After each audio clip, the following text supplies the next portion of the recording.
सद्गुरुदेव जय पद शरणम श्रेयस्वरूप चरणों शरणम जय सद्गुरुदेव जय पद शरणम श्रेयस्वरूप चरणों शरणम।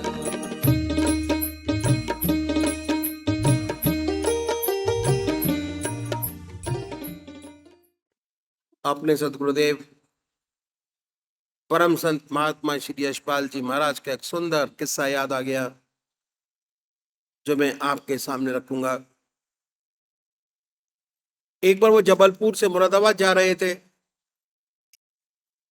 रास्ते में प्रयागराज का स्टेशन पड़ा।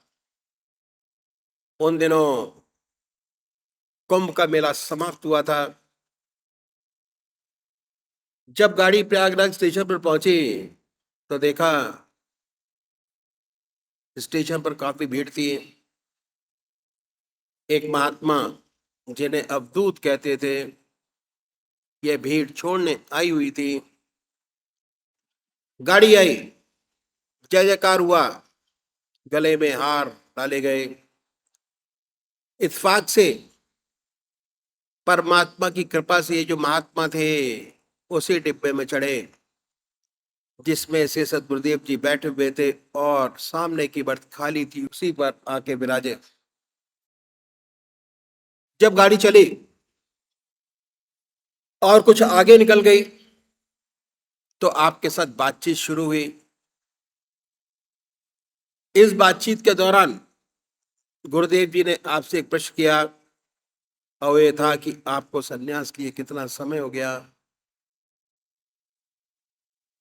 उत्तर मिला 14 वर्ष।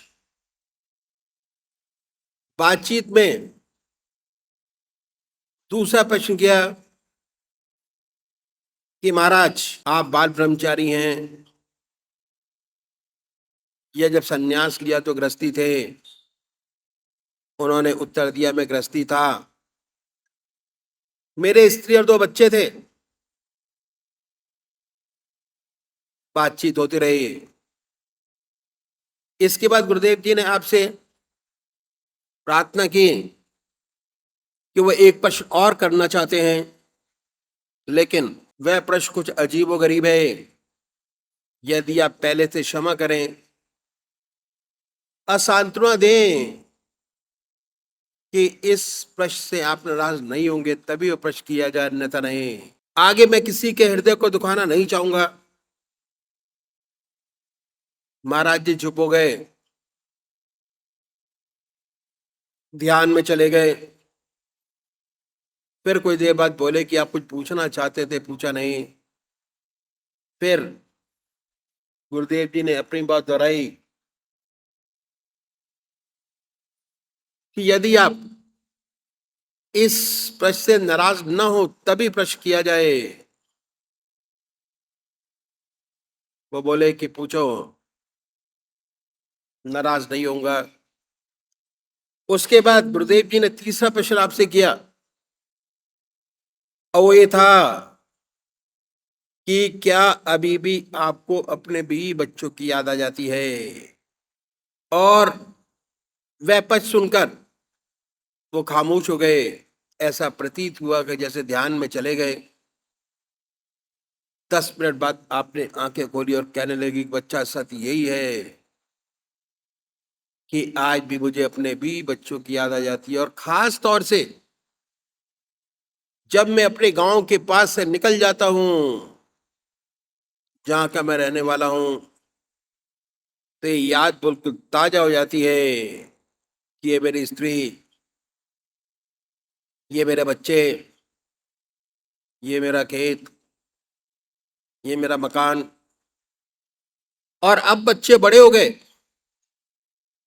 उन्होंने काम काज संभाल लिया।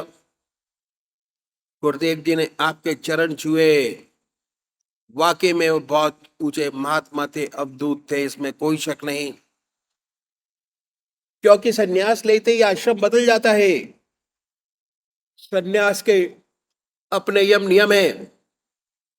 ना बीबी, ना कोई बच्चा, ना कोई खेत, ना कोई मकान। शरीर से त्याग हो गया, लेकिन मन से त्याग करने में बड़ा समय लगता है।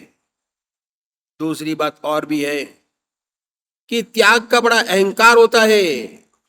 हम गृहस्थी लोग कभी कभी संसार से दुखी हो जाते हैं, अपना दुख सन्यासियों के पास जाकर कहते हैं कि महाराज हम दुखी हैं। मन में शांति नहीं, चैन नहीं। कोई उपाय बतलाइए कि मन को शांति मिले, और ये उपाय भी बतलाते हैं। ऐसी बात नहीं। कहते ईश्वर को याद करो, परमात्मा का ध्यान करो, इसी से सच्चा सुख और शांति मिलेगी। असली सुख परमात्मा को याद करने से ही है। और हम गृहस्थी लोग करते भी हैं, लेकिन नहीं हो पाता, मजबूर होके चले जाते हैं। प्रश्न करते कि महाराज बनता नहीं, प्रयत्न तो करते हैं, ध्यान तो होता ही नहीं। तो अक्सर सुनने में ही आ जाता है कि भाई ये रास्ता सन्यासियों का है, आप तो गृहस्थी हो।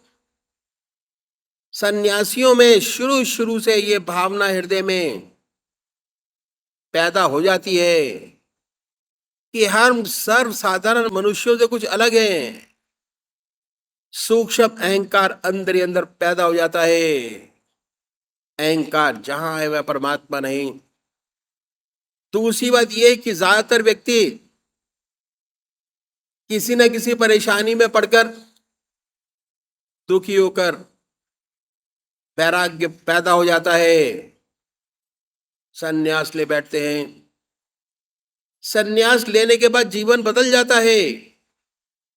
सन्यास के अपने यम नियम हैं, कठोर तपस्या, ब्रह्मचर्य, आसन की सिद्धि, प्राणायाम।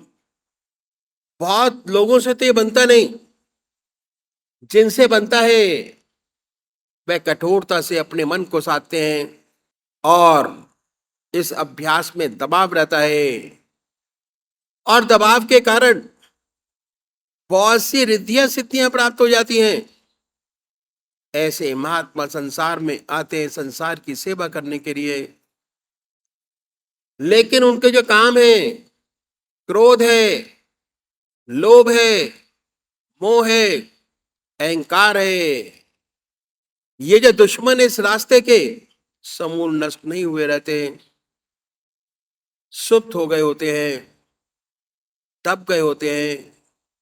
अभ्यास के प्रेशर में मालूम होता है कि इन पर काबू हो गया, वास्तव में हुआ नहीं होता।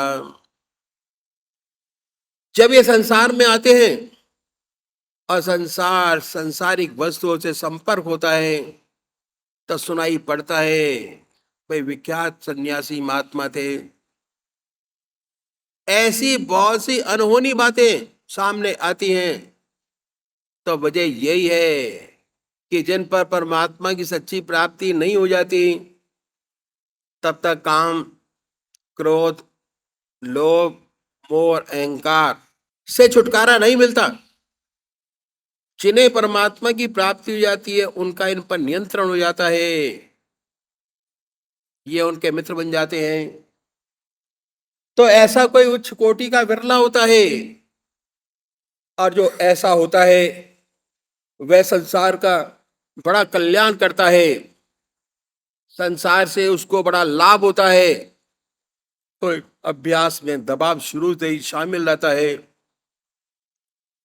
जैसे आप किसी स्प्रिंग को दबा कर रखें, जब तक दाबे हैं दबाए, हाथ से छूटा कहीं पर भी मार कर सकता है, मुंह पर लग जाए, माथे पर लग जाए। बिल्कुल यही दशा होती है इस अभ्यास में। शुरू से ही प्रेशर है, और हर प्रेशर की प्रतिक्रिया साथ साथ सामने आ जाती है। तो ये सारी बातें हैं, इन सबको सोच समझकर संन्यास के रास्ते में कदम रखना चाहिए। और खासकर उन लोगों को जिन्होंने गृहस्थ आश्रम में प्रवेश कर लिया है, उनको तो सन्यास की बात कभी सोचनी नहीं चाहिए।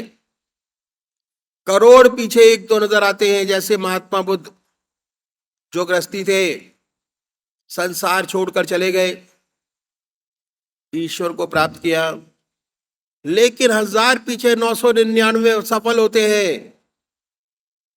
ना उनकी दुनिया रहती है ना दीन। ऐसी बहुत सी घटनाएं सेवक के सामने आई,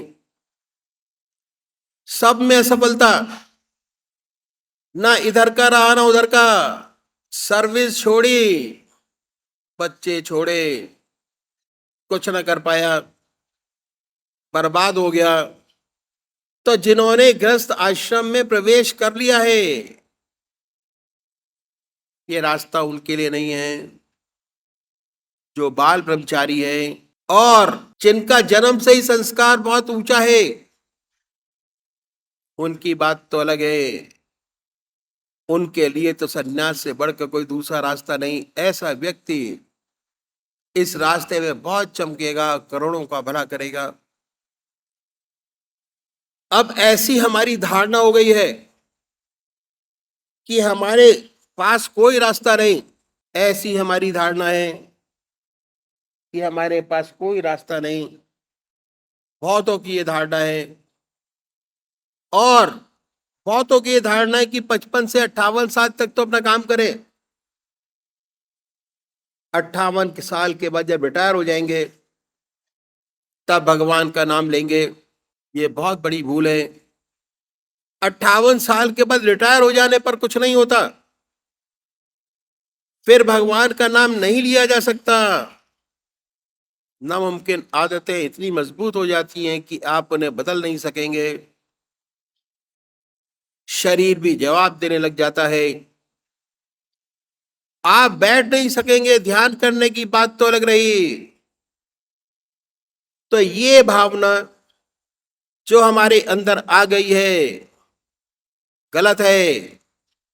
और अधिकतर लोगों की ये भावना है कि 58 साल के बाद पूजा पाठ करेंगे, परमात्मा का नाम लेंगे। अभी से भगवान का नाम लेकर क्या करना? बहुत गलत है, फिर नहीं होगा। जो कुछ बनेगा आज बनेगा, अभी बनेगा। तो गृहस्थियों का रास्ता ही बहुत पुराना है, जिसे हमने बुला दिया।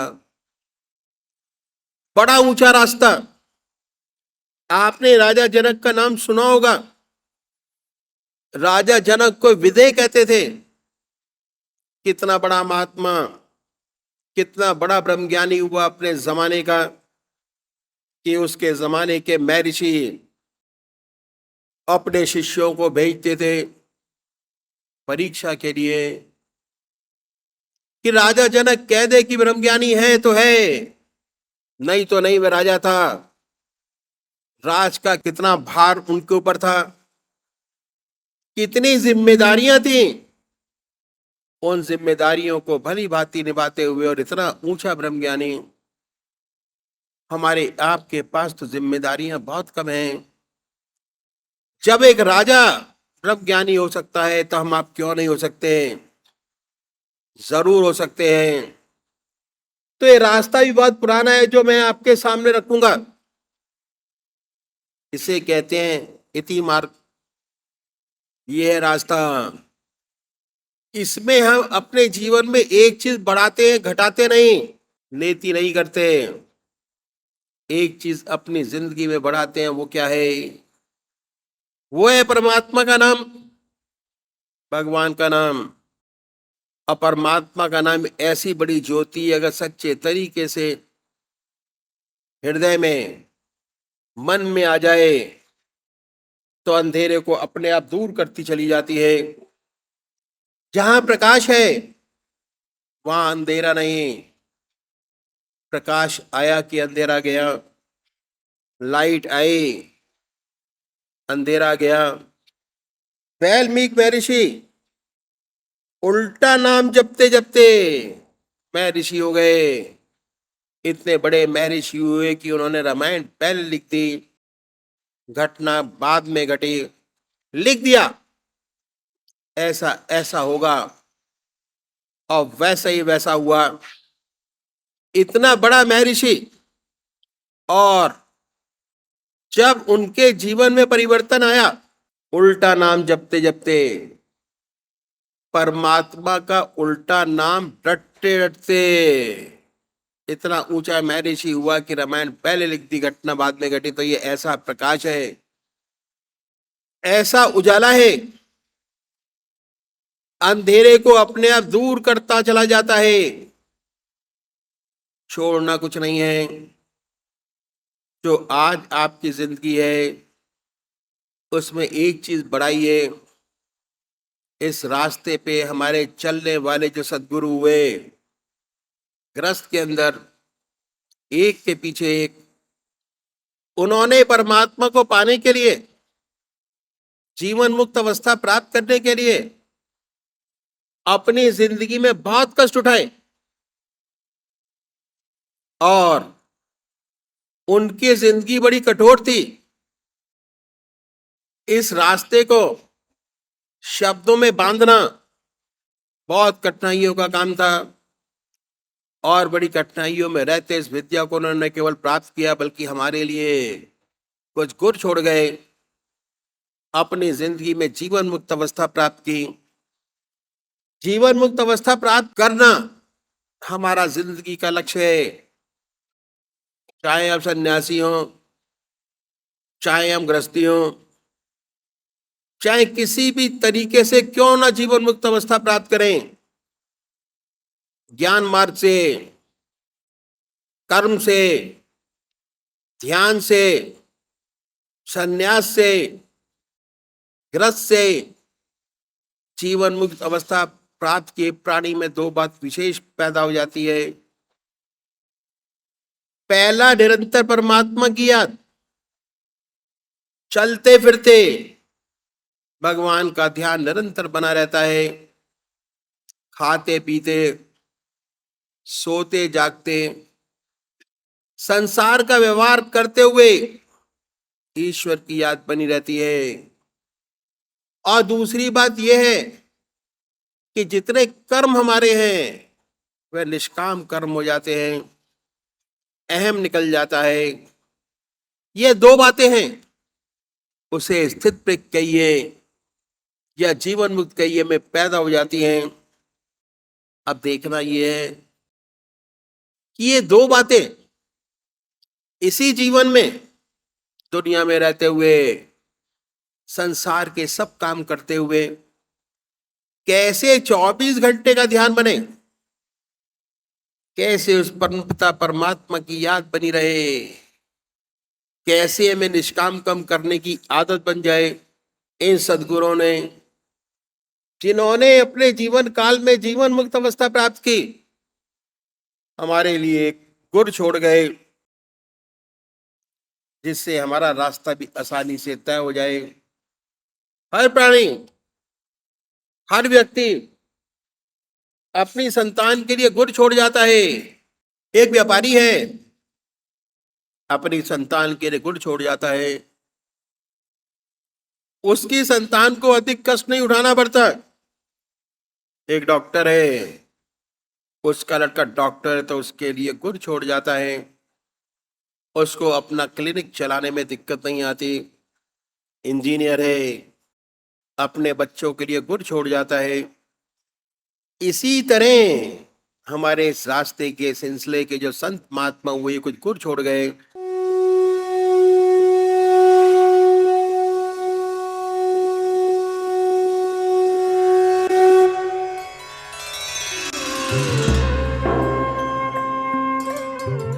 ध्यान योग के कार्यक्रम आनंद योग से निशुल्क जुड़ने के लिए संपर्क करें 9810239677।